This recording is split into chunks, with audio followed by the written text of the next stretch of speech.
In this episode, we benefit from secondhand torture. I think a student brought fish in for snack day. And we get another Outlast ear cleaning. Oh, what's up with the ear cleaning? My goodness. Don't they have Q-tips? Thank you for coming back for more replay reviews and Happy Horror Month. My name is Leah. And my name is Kathy. We are two friends who are here to replay review and analyze your favorite video games. And since Kathy has never seen the games before, it helps me view them through her fresh eyes, almost like I'm discovering them again for the first time. We hope it'll be a similar experience for you. Still no signs of Lynn. She's been tooken. She's been tooken. Anyways. Let's get started. Let's get started. Scene 1. Blake is chased into a room where it looks like a woman is being held as a prisoner of sorts. She has no reaction to him being there. She's very out of it. And he records this and says, "This is where the magic happens. Chairs for an audience to watch." I'm very disturbed by that. Yeah. An audience? It's really disturbing. It is disturbing, and then just on the other side of this room, there's a big pit with spikes and bodies in it. After you've been, used up, I guess. Do you get tossed into this pit? Or it's the threat that's looming there. The pit has, serves two purposes. Is that one, probably when they see there's no value left in you, they probably toss your body there, but also it's used as a way to keep you under their control, saying that they're going to threaten to throw you overboard. It's the trash can. I think harsh, it's just a trash can. It's really harsh. I mean, everything they're doing here is harsh. So on the other side of this pit, the trash can, there's like a little podium thing with a note. And this note is basically someone remembering not being able to save a drowning victim. And they say, "Please spare me the suffering of such forced dreams, even when I do not sleep." Some choice phrases in this note are "forced dreams" and "cannot keep watching him drown." This is when I started to have a theory. I feel like it sort of supports the original engine from Outlast. Yes, I was the about to say Walrider that. engine. Yeah, that basically feeds on or needs terror, horror to infiltrate the host properly.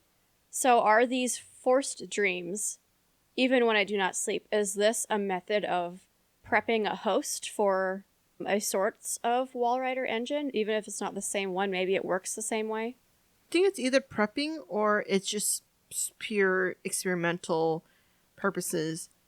I was also thinking that these dreams, we don't even know if it is reality or if it's dreams. Like, for a lot of these victims, I don't think they know what the difference is between what's actually happening and what's been planted in their minds. Well, that's a good question. Are these scripts like from Warnicki in the first game, or are these just dreams of bad memories that really happened? Because in the helicopter at the start of the game, Blake references Jessica and Lynn, acts like she knows her. That makes me think that it's real things that have happened to people, and they're just like forcing them to replay these memories, but in a dream. So is that maybe an improvement of sorts that they made over the first engine?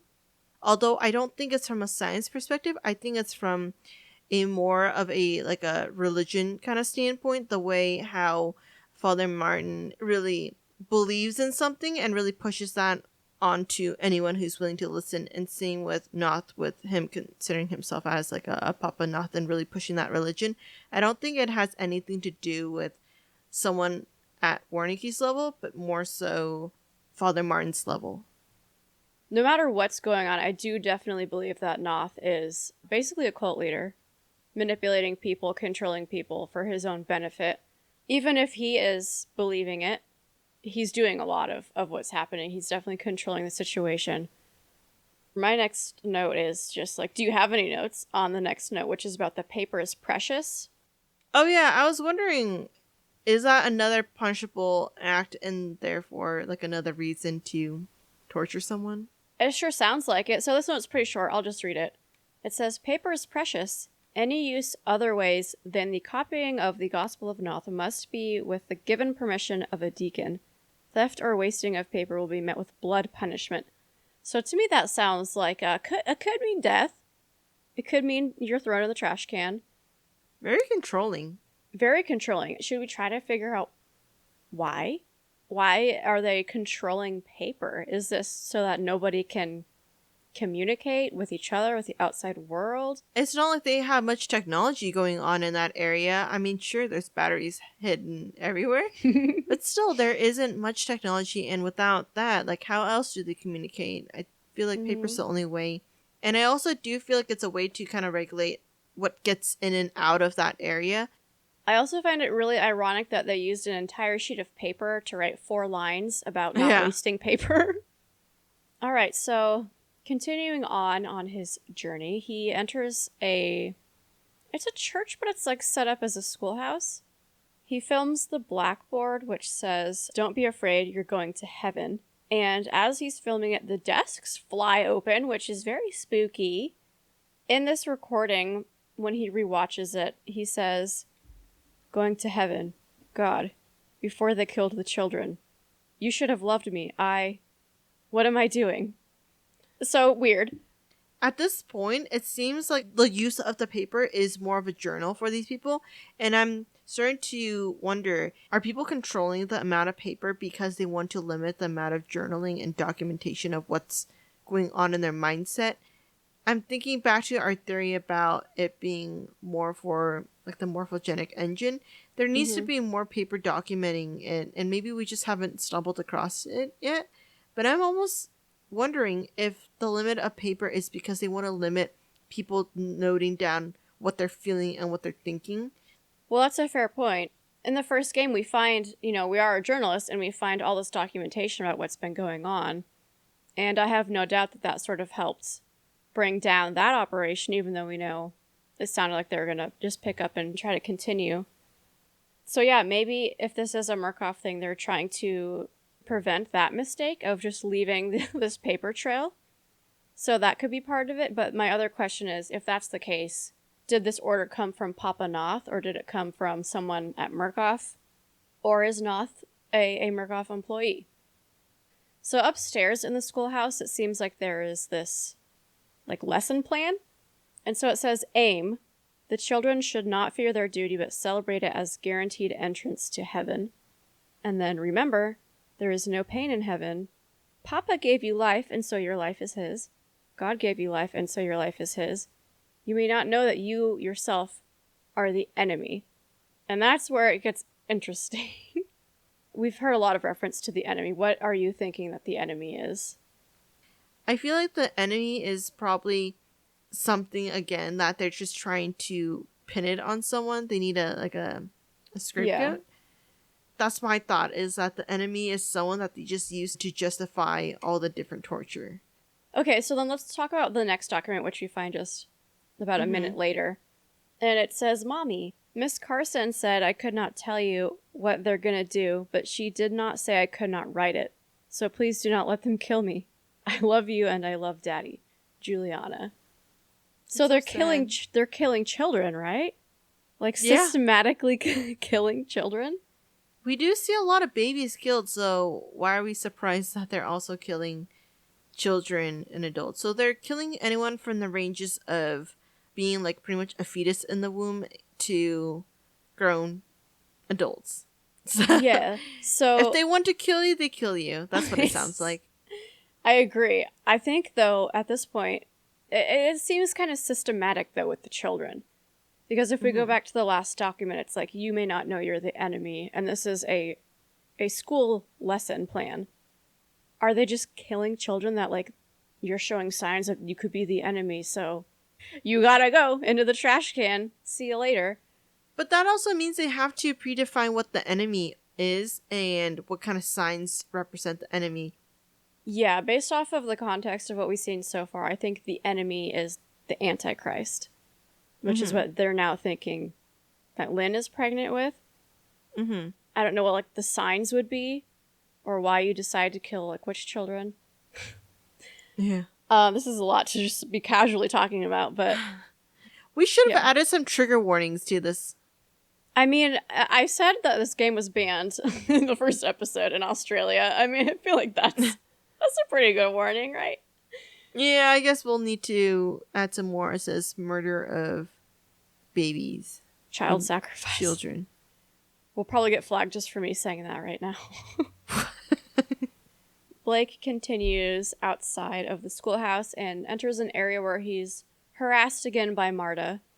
And during this chase, he finds a few documents, but one to make note of is chapter 10 of the gospel, in air quotes. So I marked that in paragraph 4. It said, the Lord gave to Ezekiel more wives than brothers.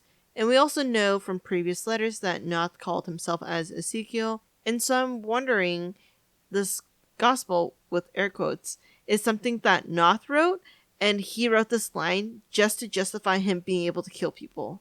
So that's the flip side, but I'm curious. And either way, I feel like this sentence probably is being taken literally, and he's just using it as another way to justify murder. First of all, I think you're right. I think that all of these writings are basically a way for him to just further control people, to allow him to do whatever he wants. Mm-hmm.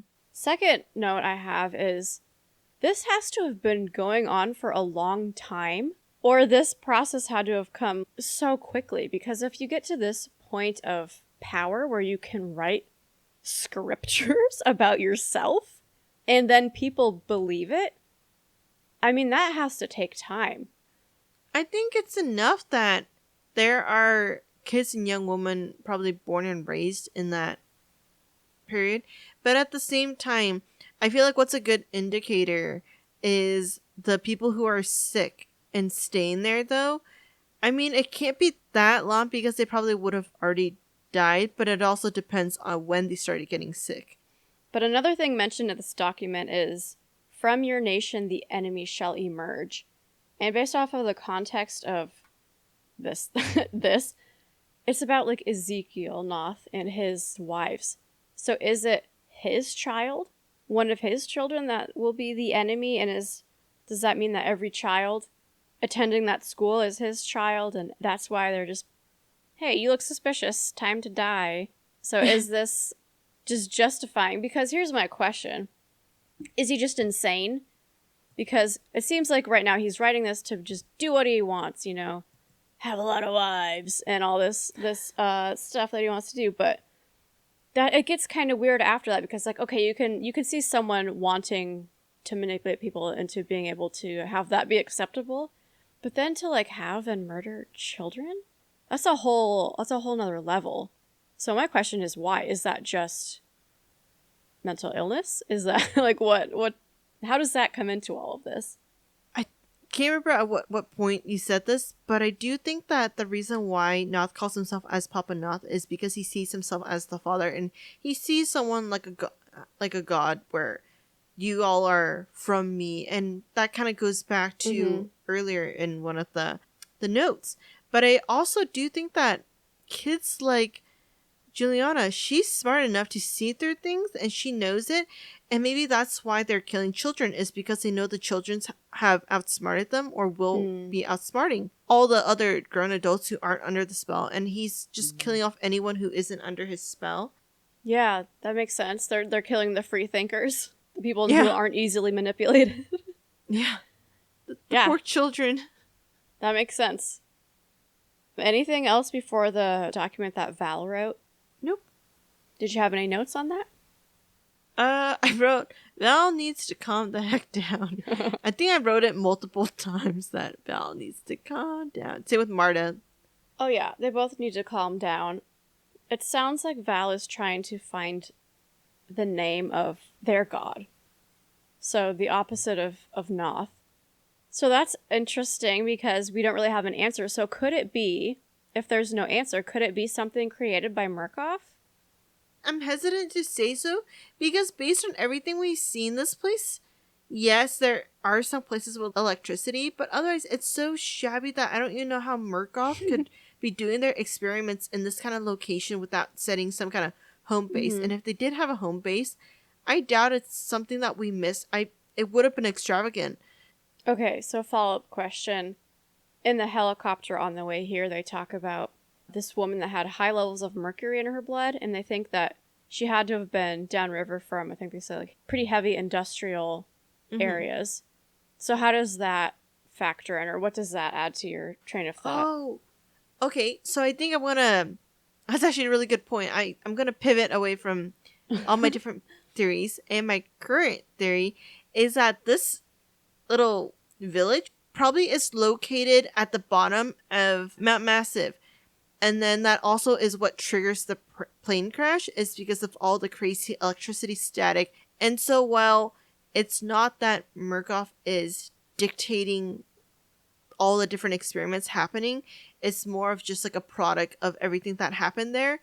And it's indirect reason for all the stuff to happen. Okay, so building off of that, one of our running theories from the first game, based off of a document we find pretty early on, is sort of that the treatment is leaking out because there's mention of environmental contamination. So could this be an example of that environmental contamination, that this is just the treatment, the engine leaking out and then affecting this village? I think so. I think that's a big part of it. The other part is that maybe Noth was either a patient or one of the earlier people who's experimented or got affected by all the things that were leaking. And he's probably one of the OG zombies, I guess. Yeah. Well, because you're right. There are quite a few similarities between him and Father Martin. So could he be a further evolved Father Martin, so to speak? So getting closer to the church, Blake finds a note. And it's kind of like a song. I don't know. Like, what did you have notes on this? Do you want to sing it? I do not. There's a line that says, "The enemy waits in a womb unknown." It's referring to a baby, and that's the enemy, and they're killing the pregnant woman. And this is really what we've established already, that it's just another way to be able to kill off children. But I am confused because if they keep killing off kids and everything, they're just gonna die out at the generation they have.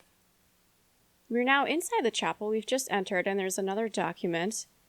And this is from Laird Byron, as recorded by Nick Tremblay. We'll meet these two in a minute. And this is to Sullivan Noth. They mention sacramental, both for drinking in communion and for comfort from our pains and disinfection of our sores. What is the sacramental? Is this the grape that was referenced last time? Which, like, could it be wine? And what was the thing that he promised to give his flock? Isn't there a sentence in there saying that something about promising to give something to his flock? He gave copies of the Gospels to his flock, to those that have brains and eyes still intact, so that they may read. I don't know what that means. So yeah, inside the chapel we meet a man named Seth, and it doesn't look like he is in a very good situation. He's tied to a wheel. And then eventually some people start entering the church, and Blake hides in a confessional. And this is where we see Noth and some of his goons torturing Seth's wife, Mary, I'm assuming, in order to get him to tell them where Val has taken Lynn. It's kind of like a happy coincidence that Blake is here to hear this. Blake's not going to get any clue or know even where to look. So I feel like you have to cut Blake some slack and give him some extra hints on where his wife is. Yeah. Should he have killed him, though? Should Blake have killed him? Blake knew what was going to happen to the guy if he didn't die, so it's either quickly kill him or let him die painfully. But I don't think Blake has killed anyone at this point. And then Noth has a line. He says, "She will bear her filthy yield before dawn. We have only a few hours to find her and kill her, and save this paradise from hell everlasting." So my first question is, okay, but what paradise? Because this sure does not seem like a paradise, and he says this paradise. And also how already is she going to give birth? I feel like they planted a baby in it, not like a seed or a fetus or anything, but an actual child in her stomach. I have a lot of confusion around this topic because it seems like in many cases it's Noth's child.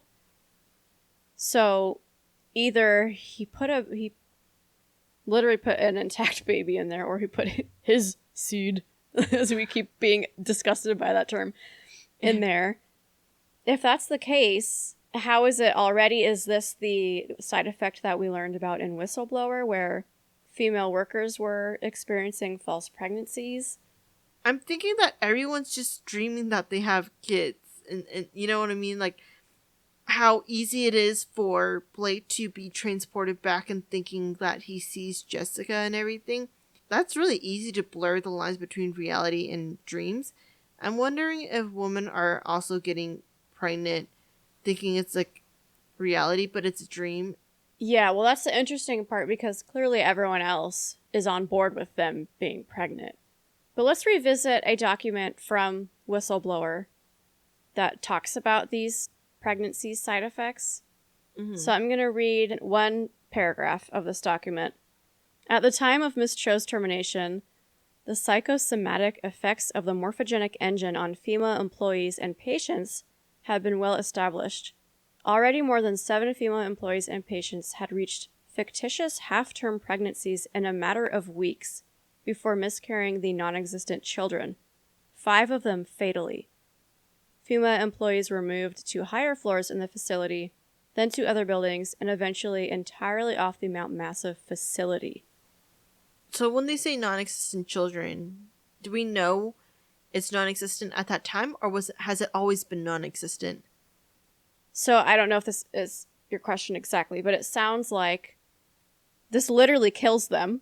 So like there's no child there, but everything else is going through the motions in their body and their mentally to the point where they die from it. That's pretty harsh. This is a non-existent child, but we know that there are real children being born here and being systematically murdered. So maybe the enemy is one of these non-existent children? Or is everyone under so much delusion that even though these children are non-existent, they see them and they think they're real? They want it bad enough that they think it's real. They're trying to will it to be true. Mm-hmm. But I also do think that maybe at some point they all were pregnant, because it seems like Noth is really into raping all his victims. So we do eventually learn through this torture that Lynn is in the mines. She was taken to the mines. So Blake, having overheard this, starts heading in that direction. We enter a room with coffins, seemingly containing children. And I have just a few questions about this. Number one, is this the same woman that we've seen multiple times wandering around and sort of like singing and chanting? Who else could it be? I mean, at the same time, though, a lot of women could be doing that, so it's really hard to justify that it could be the same, because that kind of action in that kind of environment is very normal. Question number 2 is, are those real dead children? And then if the answer to both these questions are yes, then is this woman wandering around and collecting dead children? I think she's PTSD enough to not know if they're dead or not. That she just wants to do good. I mean, they have to get there somehow, right? So after we leave the creepy baby mortuary room, we enter this area where we have to kind of evade Marta, and we find a document written from Noth to Marta. So my first thought was, who is Marta to Noth? What exactly is their relationship? Is it defined? I feel like Noth is saying things that could apply to any person who's helping him out there. And so I'm curious, really, their point of view is, what does Marta think that she is to him and what he is to her? And this is just Noth doing more manipulation, saying that, hey, it's okay if you can turn into like a crazy axe later and like a like stone cold killer, because I need you to be that. And once you're done, I'm just going to discard you into the trash bin. Yeah, it's a good point. What is the relationship? Because as an outsider, it seems pretty clear to us that he's just manipulating her into mass murder because he's mad at Val and Val's followers. And I think it also establishes the way Noth's mind work and how he manipulates people to do what he wants he does seem smart in a troubling kind of way. But also in this document, there's a very troubling line. And it's right at the beginning. It says, "Dearest Marta, my best beloved, most trusted, my intimate companion, since your childhood." He is a child predator and a groomer. Right. Come again? Since your childhood? Not since our childhood. That would be less creepy. A little creepy still, but less. Which begs the question though, how old is Not then? And how long has he been in power? Right? How long has this been going on? And I feel like without knowledge of how quickly, like if this is a Murkoff thing, if it's runoff, without knowledge of how quickly this sort of happens, it's hard to know how long this has all been here. But that's kind of why I like the contamination theory, is this could have been a long process, and we're just now, like, this could be a multi-generational, contamination thing, because we don't know how quickly Murkoff found out that the project was leaking. And so that would make sense, but we also know Blake just got here, and he's affected pretty severely already, so maybe it does just work that fast. I was going to say, maybe Noth is using that speed to his advantage of getting Lynn pregnant. But here's where the issue is with some of our theories is just even the line of "since your childhood." That would have to make Marta a child at some point, right? She certainly does not look young. We'll say that. So still trying to get to the mines, Blake jumps through a window and is immediately transported back to the school, where he is faced with some disturbing graffiti, which he films, and results, of course, in another reverse audio clip when he watches it back. So are you ready to hear that reverse audio clip? Mm-hmm. I am weak, but you are strong for me, and generous. You gave me life. You gave me talent. That one's pretty clear, right? Yeah. It's creepy, though. It's very creepy. He says, "I am weak, but you are strong for me, and generous. You gave me life. You gave me talent." What kind of talent are we talking about? Right. What talent, and how does it play in to any of this at all? Because this is Blake's memories, right?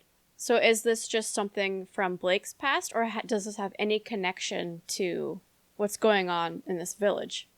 I don't think it's a connection, but it's the village definitely is the cause of it. I feel like the village is the reason why he's having these dreams.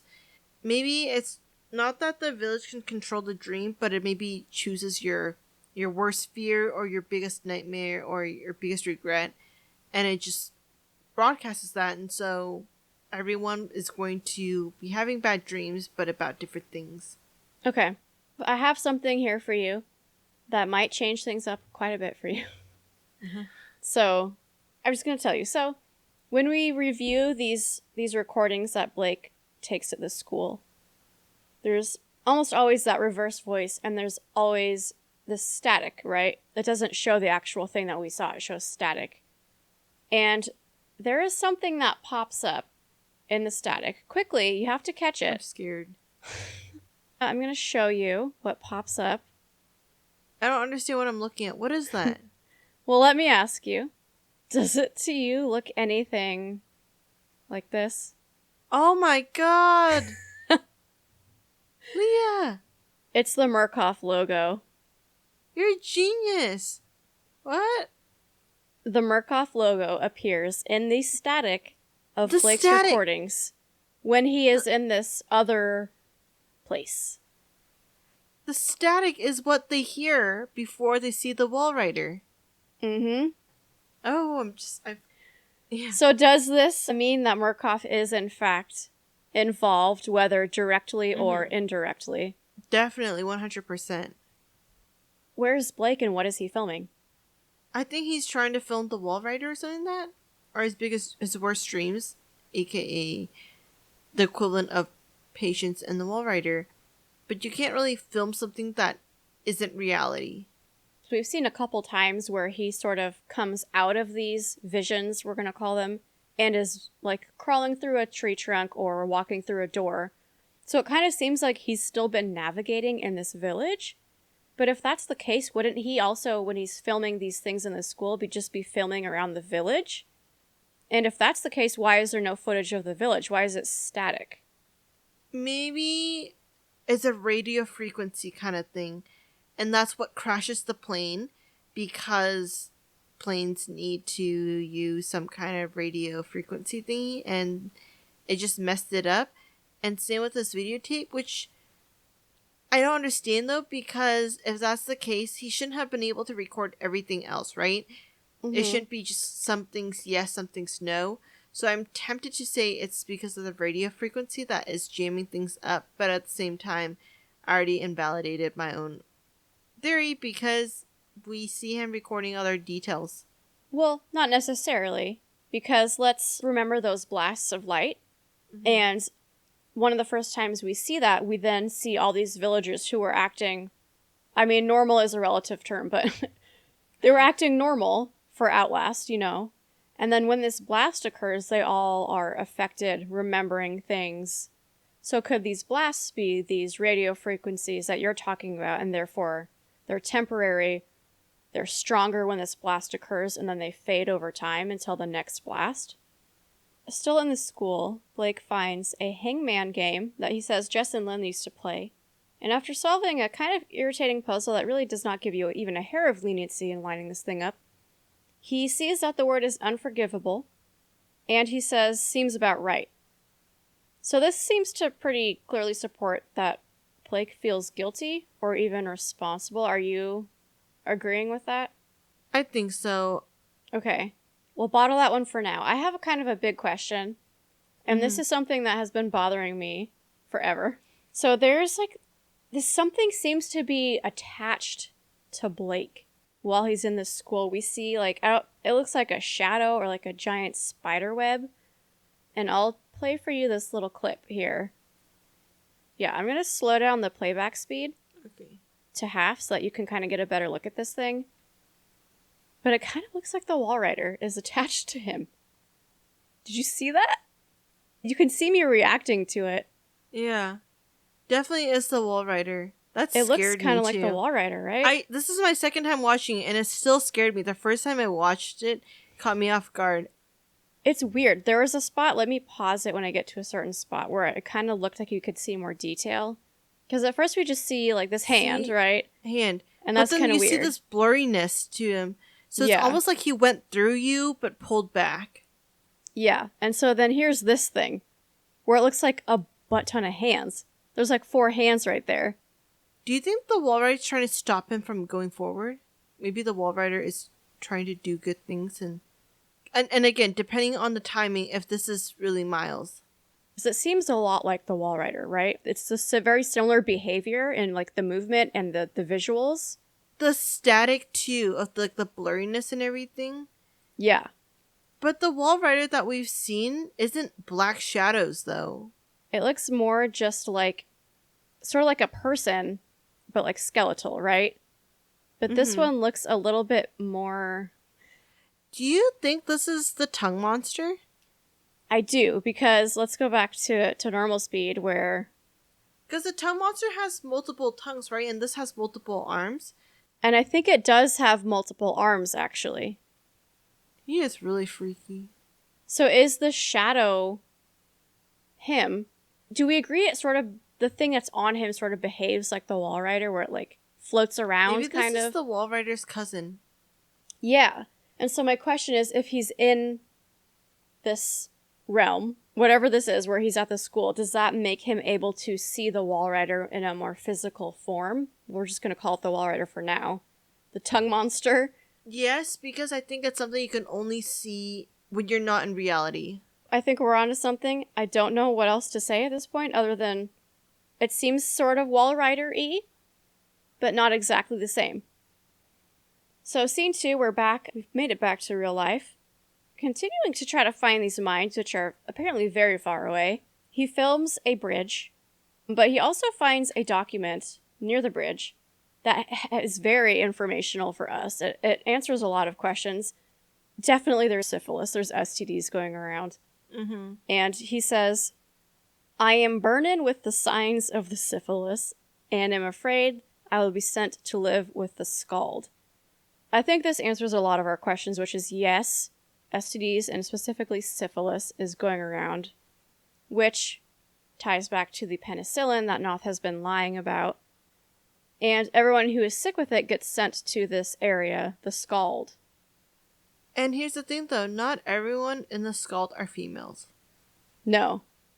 And it also, actually, quite a big thing to note about this is clearly Noth has some sanity left and some knowledge of the real world, because he sends people out to go get this medication, but doesn't tell them what it's for.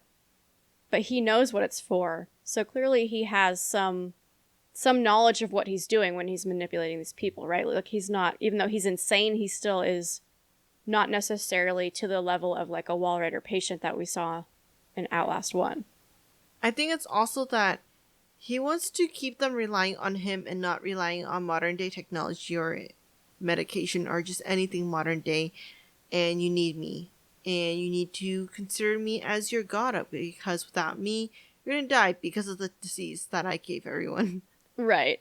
And we'll learn just a little bit later on that the line that he's feeding them about what this is it's like a spiritual disease. And so it's even blaming them for not being good enough. Mm-hmm. And this is the punishment you get, essentially, but it's not from him. Then on the bridge, Blake experiences a swarm of locusts that increase in intensity until he's knocked off of the bridge that he's crossing. And this is the point where I started to recognize that these are signs of the biblical apocalypse. And the birds falling out of the sky is one of them. This is one of them. We'll see more continuing on. My question is, if these are signs of the apocalypse, they're occurring when these blasts are occurring, and are we thinking that these blasts are then, now that we have more knowledge of Murkoff's involvement, are they a figment of Murkoff that they're sending out? This whole village is sort of like preparing for the apocalypse, trying to prevent it because the Antichrist is a big part of that. So is this whole village under the manipulation of Murkoff, and that's why they're sending these signs of the apocalypse, which are then affecting the people? Slightly off from that. My theory is everything, but it's actually not using Murkoff as his tool to help him continue his power with the people. So yes, that all the control is there, but it's not really Murkoff's doing. It's not using Murkoff as a tool to help control the people. Okay. So then do you think there could be like other villages like this nearby? Are these just tests, maybe? Like each village is a test? I think it's that if the morphogenic engine leaked elsewhere, maybe there's also another testing ground, but if it all leaked towards this one area, then I think it would just be this facility, because with that theory, it needs the parts of morphogenic engine to start like a good area, good geographic area to land on. Mm-hmm. And so in this case, I do think that it's just this location, since we haven't heard about any other places that it's getting contaminated. So yeah, these locusts knock Blake off of the bridge, and he's upside down in a tree, and we see these guys, and they kill somebody. Blake is able to free himself from the tree, and he's wandering around, and again, I haven't been to like every part of Arizona, but I feel like there's too many trees and too much water, too much grass for this to be Arizona. Like, it just doesn't look like Arizona to me. Blake eventually finds himself with all the Scald in this area. It's really quite gross. There's people vomiting all over you, peeling skin off each other's back, I think. It's pretty gross. There's no way that Blake doesn't have an STD after this, right? Like, he dives into a pool that someone just peed into. There's blood everywhere. With open wounds. Yeah, like, he has to have one by now, right? Blech. Probably stole some of that penicillin. So after making it out of the Scald area, Blake runs into the disturbing arrow-shooting duo, and this is Laird and Nick, who we've seen a few documents about so far. And they chase him into a structure, which is when Blake, once again, is taken back to the school. He's in a locker, and I think a creepy guy is looking at him, or looking for him. And then Blake sees Jessica, who seems to be leading him to something. Most likely an email that we find sent from a guidance counselor to a Father Porsari.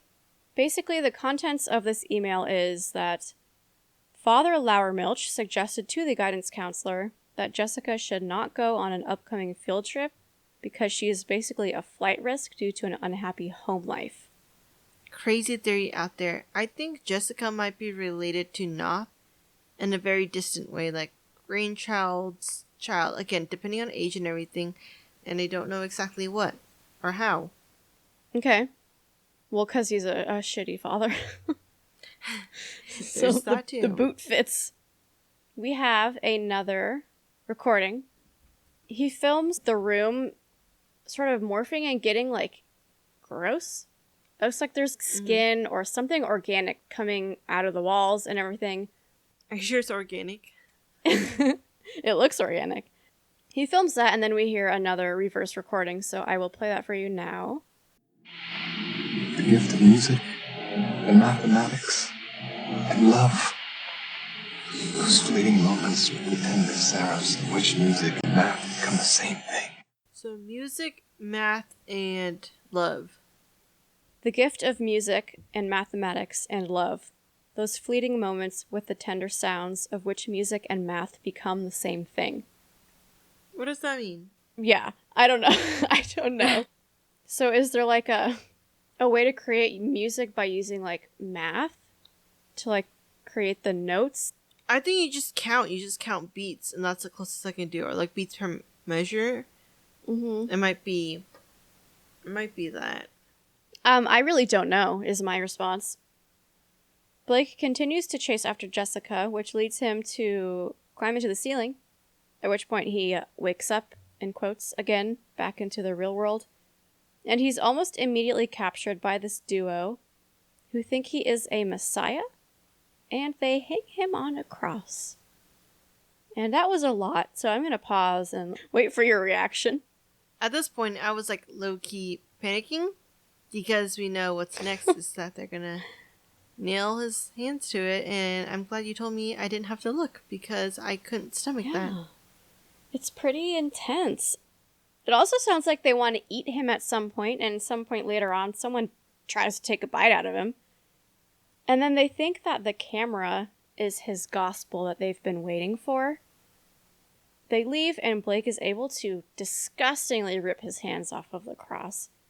But his captors soon realize that he's missing and start to track him down. So as he's on the run, he does fairly quickly recover his camera, and then as soon as he looks through the viewfinder, he finds himself once again back at the school. So this is a very quick turnaround. Almost back to back, he's back in the school. Do you have any thoughts on why it could be occurring more often? I think he's getting closer to what's giving him the ability to travel between reality and his dreams.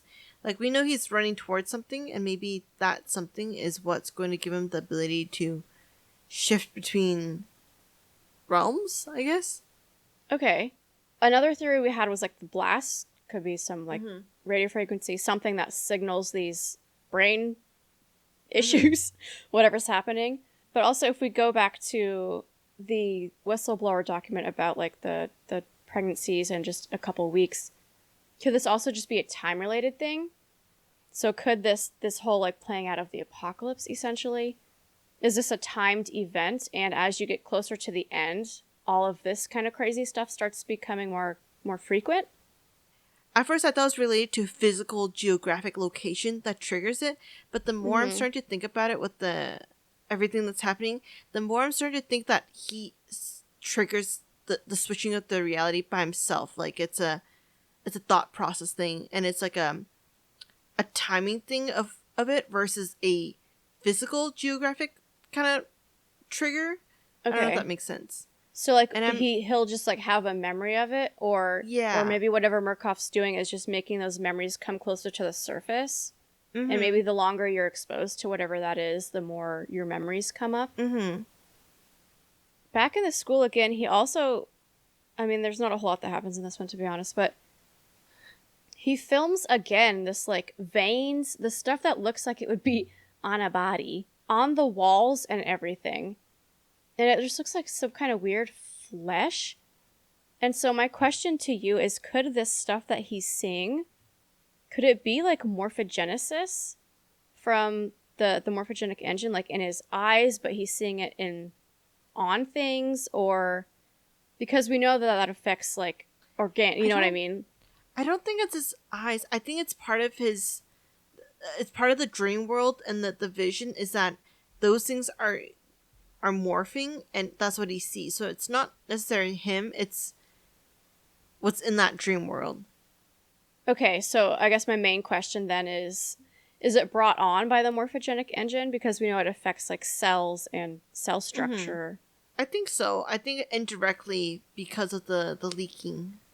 Okay. And then that would be why he can see it when he's in this world. Okay. So recording this once again, weird, fleshy globs, we get another reverse recording, which I will share to you now. Let me share my gifts with the children, who may be able to take my meager talents and turn them to glory. Want it again? Yeah. Let me share my gifts with the children, who may be able to take my meager talents and turn them to glory. The beginning is a little hard to understand, but I think you can still get the meaning. But this is what I hear is, you be share my gifts with the children, who may be able to take my meager talents and turn them to glory. Be share means to share across and distribute, which is why I feel like it fits in here, because he's talking about giving his talents to like multiple children. Do you think the talent is referring to the ability to switch between reality and dreams? Is that the talent? I don't know. Because didn't he mention talent in one of the last ones too? I What don't did he think so. say? It was about the math, love, and music. Yeah, before that one. You gave me life, you gave me talent. So I don't know what the talent is, but it's been mentioned twice, which is kind of interesting. Anyway, again, cryptic. A little unsettling. But also in the school, Blake hears a phone ring, eventually tracking it down, and when he answers, he hears a man's voice say, Hello? Hello? Oh, thank God you're alive. I need you to stay calm. We're going to get you help. We'll get you out of there. I want you to find a place to hide. Someplace safe where you can remember the taste of her kiss when you felt her neck break, you diseased cocksucker. and then at which point a tongue comes out of the phone and licks him, and then tries to strangle him. I don't know what your reaction to this is, but I have a lot of questions. I'm thinking like, what the? Fair reaction. There's no way that this is not Andrew Earlicker on the other end of this phone, right? I mean, speaks volumes of where he decides to hide the tongue. Hide? I mean, he purposely positioned his tongue to be near the phone, so when his ear gets close, like he. Oh. Yeah. He set the trap to be able to lick the ear, is what you're saying. Yeah. He mentions someone being kissed and their neck breaking. Are we pretty sure that this is reference to Jessica? That's actually a good point. I didn't think of that. I think so. Okay. And so then second question is, who is on the other end of this phone? Could it be a first responder? Because it kind of starts out that way, like, thank God you're alive. But at the same time, it kind of sounds like they know he's in there and they know who he is. I have two main thoughts. The one is that it's a trap. They're trying to lure him into false hope, saying that, oh, stay there, it's gonna be okay. And then, like, yeah, no, it's not okay. So I think it's, like, to kind of get him to stay on the phone and stuff. But the other thought is that it's the little quick switching between dream and reality, where maybe he started hearing something in reality, but then it quickly flipped over into dream thing, and that's why the message took a 180. In the last flashback, we'll call it, he saw an email that was not his, that he either would have had to have stumbled across back in time to know it's there, or it was somehow put in his brain. So if he's able to see emails that aren't his, could he also receive phone calls that aren't his? Like, is this phone call even meant for him? Or is it meant for whoever's office this is? Wouldn't that make it creepier if it was referring to Jessica, who is a schoolgirl, and it's meant for someone else? Mm-hmm. And it implies that it seems like the kisses and the thing with Jessica's, they're related. I don't know. It would seem weird, but then, I mean, this entire show, it's like, you have a freaking child molester, so, I mean, anything's possible. Anything's possible. So after this disturbing phone call, my theory that I want to be true is that on the other end of this is Andrew Ehrlicher, a Murkoff employee. But after this phone call, the tongue monster chases Blake, who then sees Jessica run and hide into a locker. And then he hides in it too and is, again, transported back to reality, I guess. He's still running, trying to avoid this creepy duo. And as he's wandering around, he hears multiple people saying things like, "The grave is empty." And we hear this phrase repeated multiple times, which reminds me of the first game because we heard lots of repetitive lines. So could this whole thing be a script from Murkoff? Sort of like what we know Wernicke was feeding to patients? It's possible, but I don't think it's likely because it seems like a lot of work and effort, and we haven't really seen anything else that really belongs to Murkoff besides that M. We haven't really seen anything else that's Murkoff related, so I'm really hesitant to say that it's something that they scripted. Okay. So we're going to skip ahead a little bit to sort of give some more context to this question. So first of all, the creepy duo does eventually catch Blake and bury him alive, but he's thankfully easily able to bust out. Along the way, he finds another note, and it almost seems like Laird, who we know has written he's written some notes and maybe written some of the gospel as well. It seems like Laird is writing a new chapter of the gospel about Blake because there's a line in it where he says, "I see a cloud of insects bearing down on a man, the Redeemer of the Scald, of who Ezekiel has spoken." So it sounds like they're definitely talking about Blake and they saw the locusts knock him off the bridge. And that means that Noth described somebody in a similar situation, someone coming to save the Scald. And so this is where I'm wondering if there is a script involved, because this whole thing is very scripted, but it also seems like it's Noth's script. I don't think it's scripted. I think that it's just been drilled into their minds so frequently and for so long. The other thing about eating the stuff, I'm like, we established that cannibalism is something that probably happens here, so I mean, they're probably gonna eat the body. And didn't we find that was sort of a possible side effect of the Walrider project? I think so, wasn't it? Yeah, Frank Monera. Along his way, still trying to get to the mine, but also now just trying to not die from this arrow shooting duo, Blake records someone who has been hanged.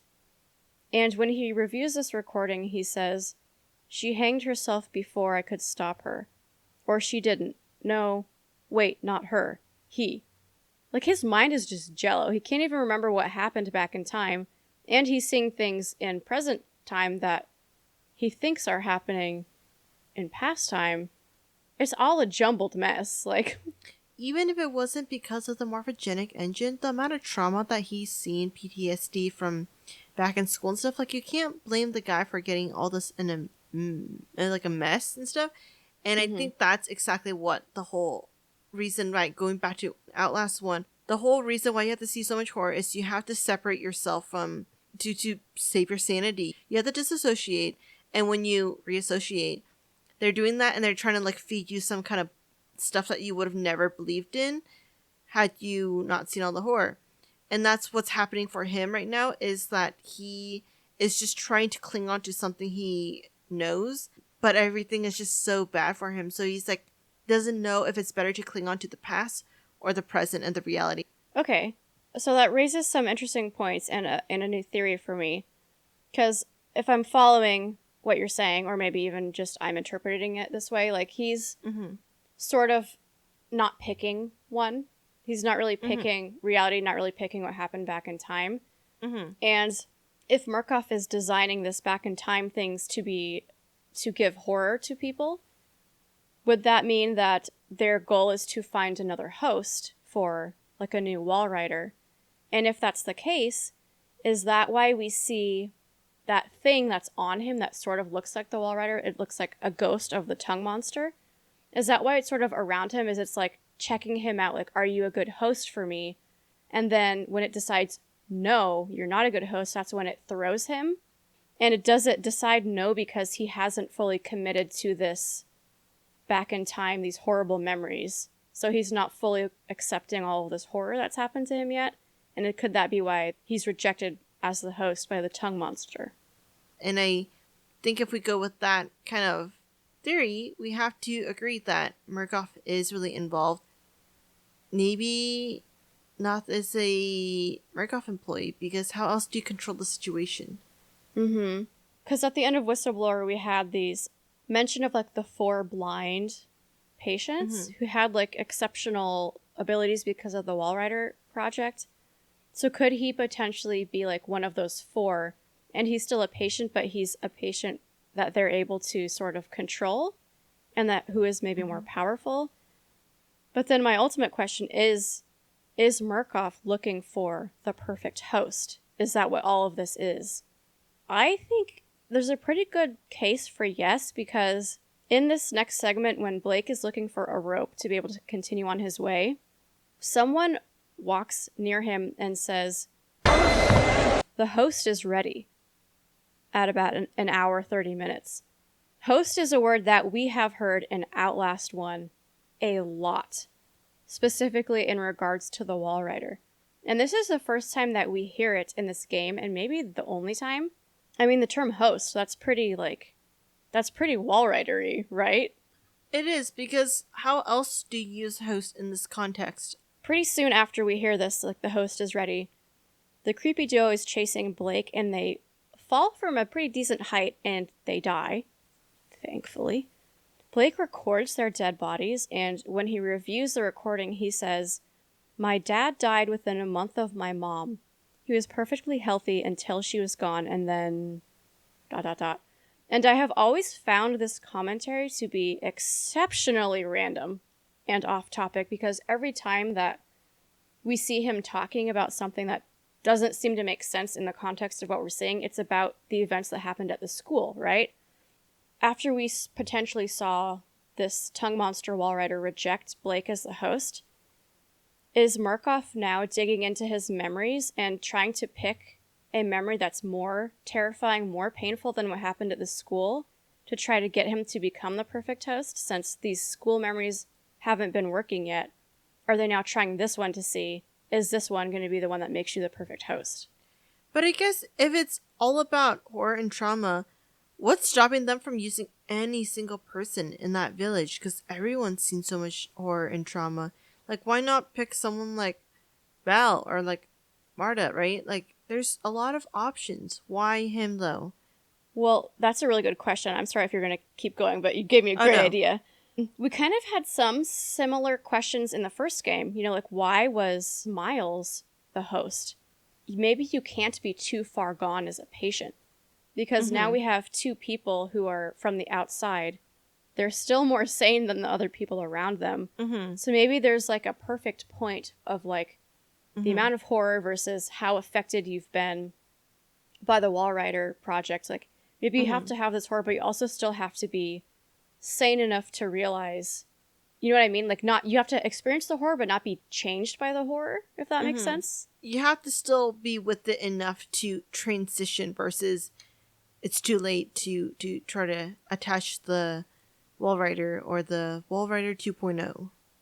We're again back to the school, but after being chased by the tongue monster for a while, Blake witnesses a tree mural come to life and records this. And this is when we have the 6th reverse recording, so I will play this for you now. You let me share in the rugged path to adulthood. Those moments when a child learns those things everybody else already knows, doesn't talk about. Do you want me to play it again? Yeah, again. You let me share in the rugged path to adulthood. Those Those moments when a child learns those things everybody else already knows, doesn't talk about. What? So here's what I hear. You let me share in the rugged path to adulthood. Those moments when a child learns those things everybody else already knows, but doesn't talk about. And this is just me throwing things out there. The reason why they're choosing him, and again, like our theory about needing someone to be not completely already insane, but still on their way to insanity. The transition from childhood to adulthood is like the transition from being sane to insane from all the torture and everything. And the Wall Rider 2.0 needs to be with the host along the way through that transition. So, question for you then. Who's talking? Is this something that Murkoff created, or is this Blake's memory? I think this is the morphogenic engine. No, I take that back. I don't know what it is. I don't know who's saying that. Okay. Yeah. That's a fair answer. But to close this one out, Jessica beckons Blake, but then disappears into the dark. And Blake follows her voice until a flash of light reveals her still living, but hanging by her neck. And then he is shocked back into real life. Any closing thoughts on this episode for you? I think this is the section of the game where it really is the turning point for Blake. Mm-hmm. And he is experiencing so much. And if he makes it through this, Lynn probably has another shot of being saved by Blake. But if Blake can't even survive this, I mean, Lynn's on her own. Well, we were right about 2 hours. Mm-hmm. Next week will be much shorter. Gameplay is out. Kathy, how are you holding up? Still doing okay? Hating it? I'm okay, but I'm hating it. I'm hating every moment of it. Here's the thing, though. It's like, you don't like it, but I can see, like, when you're talking about the theories, it's interesting. It is. Like, that's the thing about this game. Let me rephrase that. I hate every moment of watching the game because it's scary, it's disturbing and everything. But when I talk it through and not watch the videos, I'm okay with it. That's why I love this franchise, though, because you could just run through this game for wanting to play a horror game and be scared. But if you stop and read all the documents and stuff, it's like a whole other element to the game opens up. So I'm pretty excited to keep going. By the way, there were a few deaths in this episode. We didn't do any so-longs, but I think we can just go ahead and say that they're all mother. Yep, it's a group mother. We're throwing them all in the trash can. Do you want to guess the number of batteries for this part? Okay, I feel like it was very minimal. I'm gonna say 8. Okay, it's not 8. I'm wondering, should it go up or down? Just hint. Up! Up? Was it really? Wait. This was the hour something. 2 hours. So I'm gonna double it. 16? 19. Okay. Alright, do you want to hazard a bandages guess? Okay, I'm gonna go with... I was gonna do 16, but I feel like that's too high. I'm gonna do 12? You're right. 12? It's 12. What? Yay, golf clap. That's a clap that sounded... Okay. There. That sounded questionable for a second. I apologize. Alright. Yes. Anything else, or should we hop off? I think let's hop off. Let's do Audacity on 1, 3, 2, 1. Thank you for listening, and don't forget to send in any questions, comments, or game suggestions. You can find all our contact info on our website, replayreviewspod.com, or contact us directly through our site. Did we completely miss something? Are we way off the mark? Or you just want us to take a deeper look at anything from the game? We'll tackle any topics you all want to hear in our season wrap-up episode. We also have a Reddit where we discuss anything we're curious about. Go take a look and let us know what you're thinking. Our theme music is Condemned by Eggy Toast. They'll play you out, and we'll be back next week.